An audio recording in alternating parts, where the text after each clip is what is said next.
Представители знака зодиака Овен. Овны, мои дорогие, здравствуйте. Таро расклад. Зима 2024-2025. Как изменится ваша реальность? Как изменится ваша жизнь? Что случится за этот период? Или, как мы говорим, что мне по судьбе, давайте немножко заглянем вперед.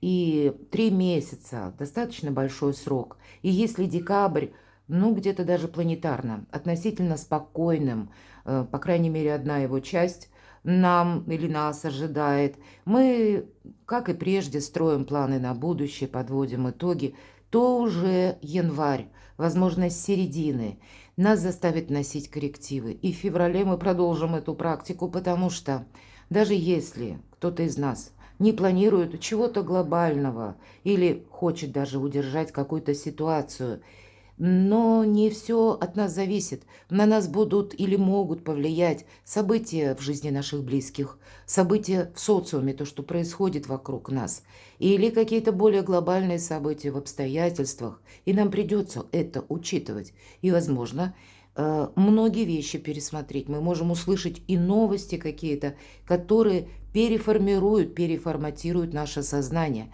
Поэтому, наверное, быть готовым на зимний период ко всему, что произойдет. И на последующий 2025 год, забегая немного вперед, год потребует от нас мудрости. И если мы говорим, для чего нам эта мудрость? А потому что когда что-то вот как ломка шаблона будет происходить, нам важно будет рассмотреть как наше место под солнцем. Вот пусть это звучит достаточно громко, но не всегда возможности приходят к нам каким-то красивым путем или как мы этого хотели бы. Правда, я думаю, многие согласятся. И наши сильные качества характера, личности проявляются не тогда, когда мы расслаблены, а вот когда непонятно, что происходит. Ну, давайте будем оптимистами, пойдем вперед, ну и реалистами, безусловно, будем. Сегодня 2 колоды, Ленорман и Таро ангелов, поддержки, патронажа ангелов. Мы с этих карт и начнем. И мы зададим такой вопрос. Если мы вообще о переменах или как, что будет менять вас, менять вашу реальность, мои дорогие? Начнем с того, что чем удивит вас этот период. В целом, вот эта зима, событие, которое изменит вашу жизнь и, быть может, заставит измениться вас.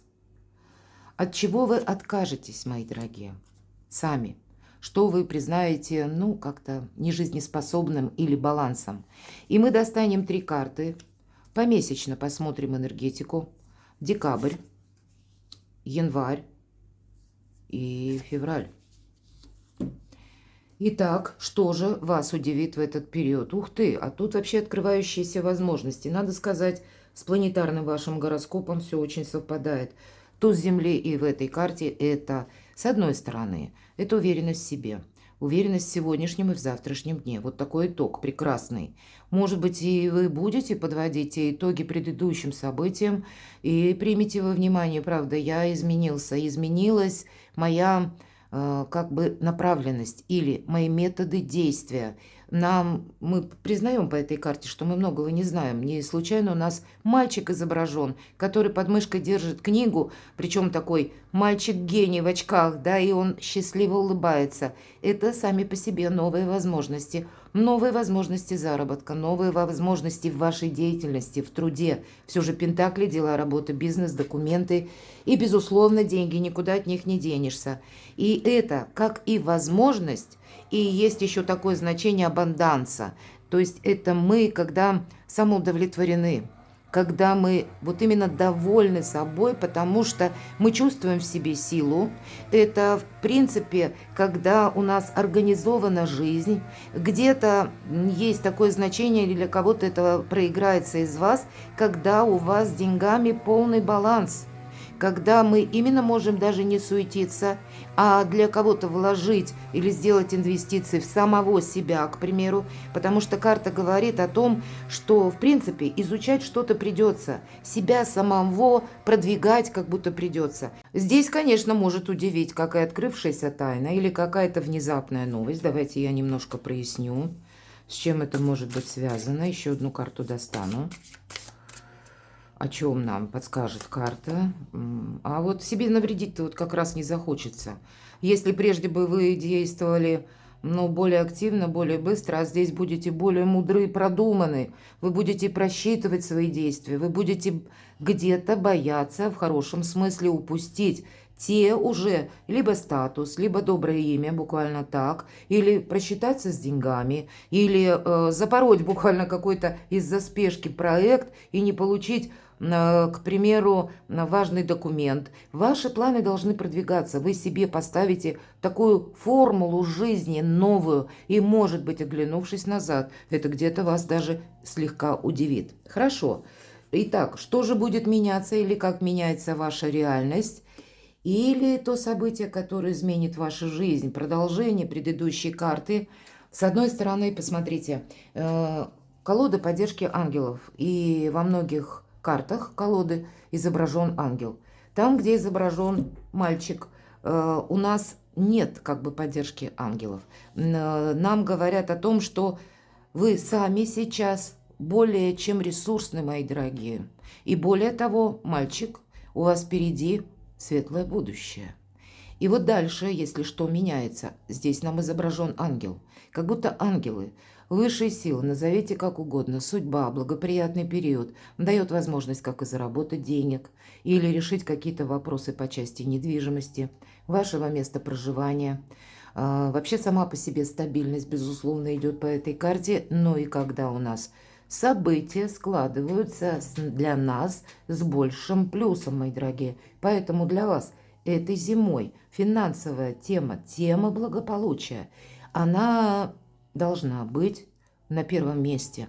И все то, что способствует преувеличению финансового потока, укреплению вашего статуса, мои дорогие, или планов на будущее, вот это все, во-первых, на что у вас хватит как и сил, и ресурсов, и наиболее благоприятный период. И даже, мои дорогие, если камни с неба, значит, и вы должны все равно для самого себя, самих себя, найти какой-то свой, пусть и узкий фарватер, чтобы кардинально изменить, ну, вашу жизненную составляющую, которая называется благополучие. Может быть, это будет связано, кстати, и с личной жизнью тоже.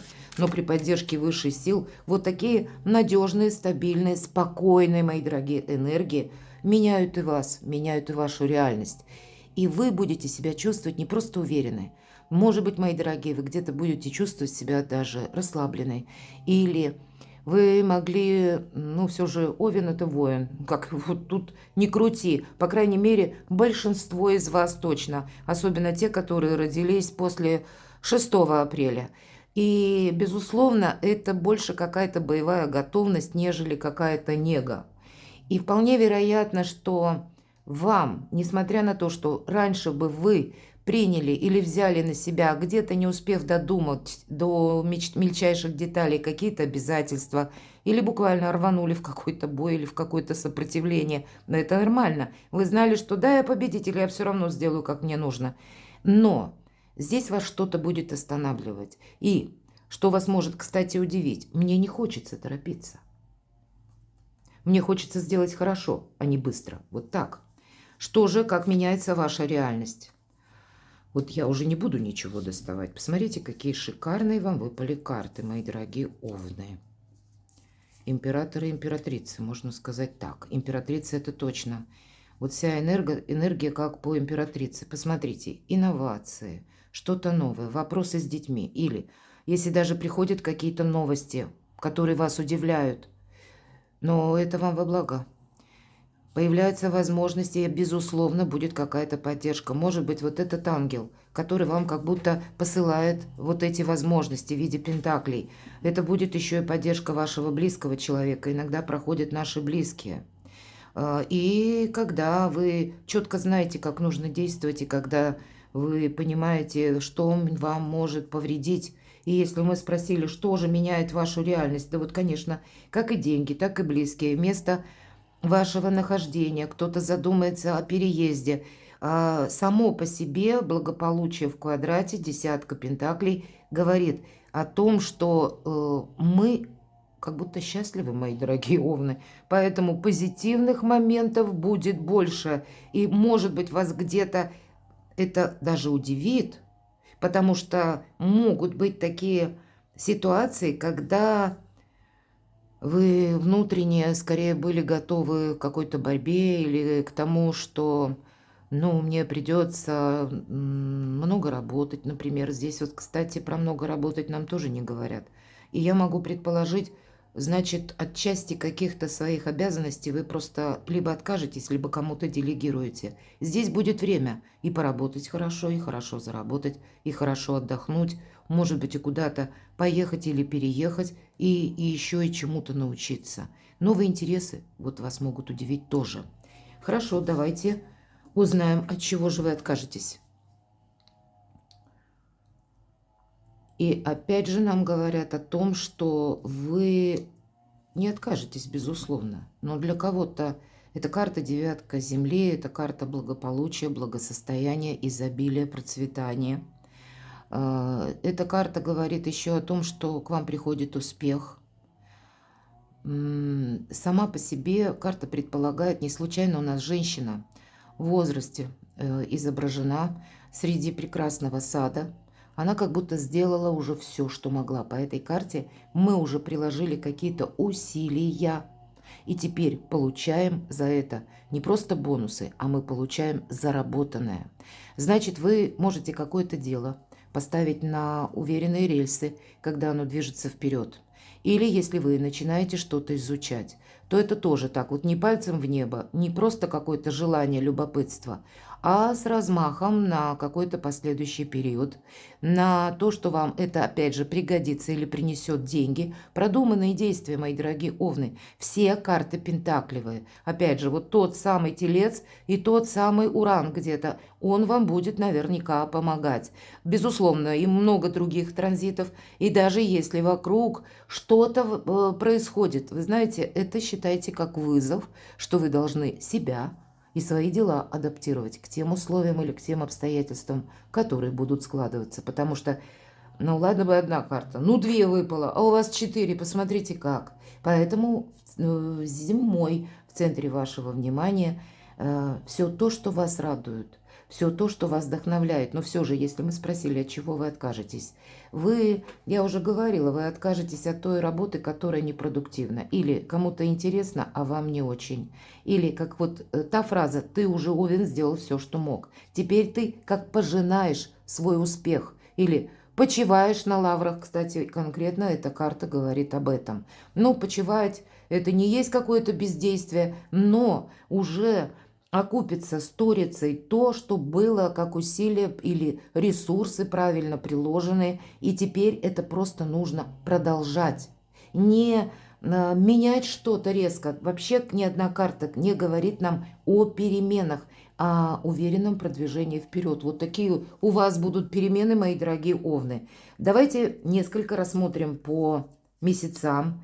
И еще декабрь. Вот я теперь понимаю, почему у нас смена такой энергетики. Потому что еще в декабре может вас так немножко штормить, вы можете именно сомневаться.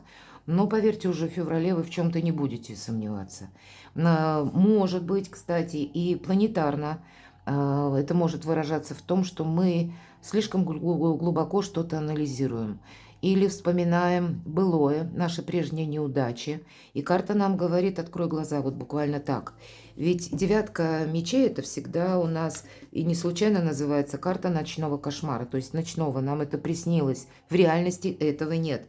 Поэтому какой-то негатив, который, кстати, добавляете вы сами, потому что вы в себе сомневаетесь. Или буквально у кого-то может быть настолько много мыслей, что дня было мало, мои дорогие умные, еще и ночью решили что-то обдумать.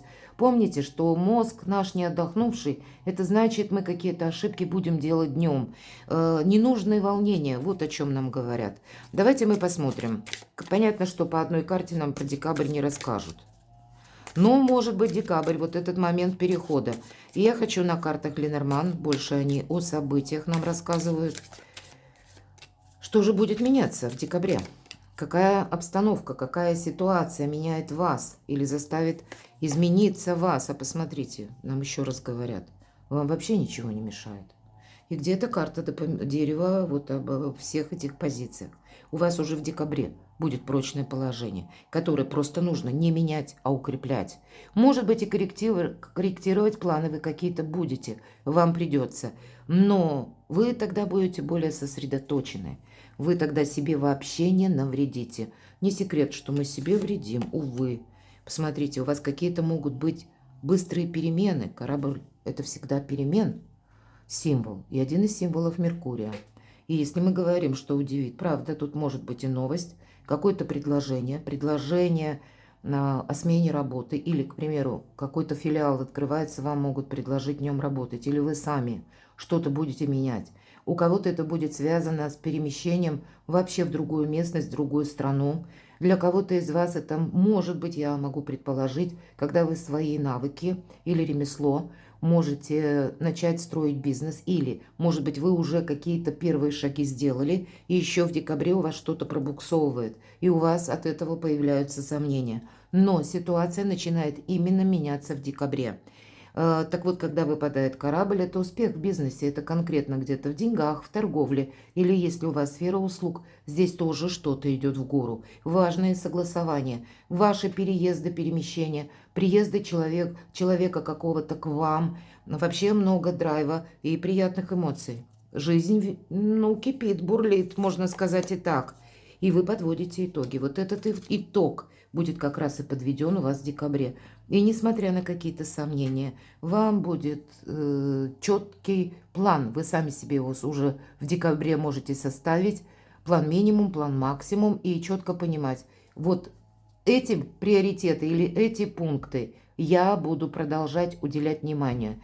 А есть то, от чего я отказываюсь. Коса тоже где-то говорит о том, что это сбор урожая. С одной стороны, мы получаем уже этот самый урожай или буквально деньги. И с другой стороны, карта говорит, коса острая, будь аккуратен, не порежься. Поэтому где-то с острыми эмоциями нужно быть аккуратным. Может быть какая-то ссора, мои дорогие, здесь мы никому ничего не доказываем. Вот такие энергии в декабре будут для вас важны, потому что вот этот итог, он должен быть как процветание у вас, понимаете? И я так вижу, только в сомнениях вы можете себе как-то, ну, навредить отчасти. Либо когда вы будете чрезмерно с кем-то риски. Хорошо. Давайте посмотрим январь. А вот смотрите, у вас буквально работа над собой. В январе могут о себе напомнить люди еще. Или как раз начав решать какой-то вопрос в декабре, когда вы для себя переориентируете парадигму жизни, я не побоюсь этого сказать, вы что-то будете неизбежно пересматривать. И я говорила, от чего вы откажетесь, что вы не будете продолжать. Вы, безусловно, откажетесь от того, что вас разрушает. И это карта выздоровления, кстати. Прощение. Что мы прощаем себя и прощаем тех, кто, может быть, нас обидел незаслуженно, или тех, кто нас подвел, тех, кто нас предал. Но это прошлое, оно уже не давлеет над нами. Мы оставляем ситуацию как опыт и идем дальше. Может быть, были у кого-то сложные периоды в жизни, у кого-то как сгусток боли внутри, у кого-то неожиданное предательство.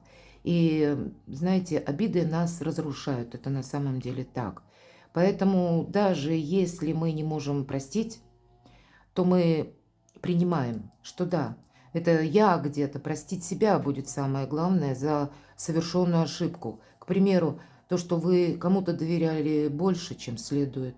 Но мы не говорим, это человек плохой. Да не, это вот я ерунду сделала, да, или я сглупила, потому что, ну, вот чего я доверялась, надо же было соображать вовремя. Ну, понимаю, что да, это моя ошибка, елки-палки, мне просто эти грабли еще раз надо не найти. И вот в этот момент мы становимся очень сильны, кстати. Это мы не перекладываем, ну, нашу какую-то оплошность на чьи-то плечи. И мы ведь тогда более реалистами становимся, потому что понимаем, ну, и вот, если б не ждал или не искал груши на вербе, ну, так, глядишь, и по-другому бы все сложилось. Вот какая-то перезагрузка у вас происходит в январе. И тут, если я говорю, где-то ангелов нет, где-то один ангел, а на этой карте два ангела утешают. Поэтому и карта утешения, выздоровления. Вот в январе вам просто словно легче на душе будет. Вы поймете, что вы уникальны, замечательны, что вы сильные люди. Но если что-то в вашей жизни не получилось, то именно может быть потому, что вы кому-то доверяли слишком много. Или слишком много кому-то помогали. Или надеялись на то, что люди, которым помогали вы, в вашу сторону тоже как-то откликнутся. Этого не произошло. Но и понимаете, что да, обида, она мне не помогает. Мне нужно идти дальше, потому что явно вы будете чувствовать, что период, когда я словно на коне, вот сильная позиция. Итак, что же изменит вашу жизнь? Любовь. Поэтому у кого-то это может быть и прежняя история любви, которая достигает какой-то кульминации, или решаются те или иные вопросы по части вашего союза. Может быть, это как встреча с новым человеком, новые контакты. Но это сама по себе гармония в вашей душе, в вашем сердце. Пусть какие-то проявления первой дружбы или зачатков любви, каких-то ваших отношений, важных для вас, есть то, что вас радует. И тройка мечей часто у нас как разбитое сердце, а здесь вот правда, сердце это, оно как возрождается заново. Вы, правда, у вас в каком-то из раскладов именно Феникс выпадал. Вы вот как тот Феникс, который возрождается из пепла. И чтобы возродиться, нужно, словно, достичь этого дна или превратиться в пепел, чтобы все начать с чистого листа. И январь, пожалуй, кульминационный месяц. Я дальше не тяну, посмотрите. Вот из этой тройки мечей к солнцу. Через любовь, через гармонию, через любовь и милосердие к самому себе. Ведь не случайно мы должны себя полюбить в первую очередь. Не быть к себе слишком строгим. И даже если мы в чем-то совершили ошибку, простить себя. И тогда у нас как гора с плеч, мои дорогие, у вас на кону уже в январе солнце и любовь. Хорошо, а февраль? Ну, тут я вообще ничего не тяну, поскольку у вас выпадает карта мага. И все те карты, да, не так просто пройти какой-то путь, правда? Мы по месяцам даже с вами разложили, и то есть не то, что это прям какое-то просторное шоссе, по которому я иду, и вот эти возможности сами по себе открываются справа и слева. Нет, есть период анализа, есть период внутреннего какого-то диалога, он неизбежен, это вы подводите внутри себя самого или самой итоги. Но, повторюсь, дорога к солнцу, к любви, может быть, к новой любви, если первая или предыдущая не сложилось. Ну и ладно, оставим. Следующее будет самое счастливое. И маг – это все стихии в ваших руках. И если мы говорим, кстати, об энергиях, посмотрите, как вы переводите свои разочарования. Ведь маг – это энергия холодная. Это не огонь, не разум, мои дорогие. Это чаще мечи.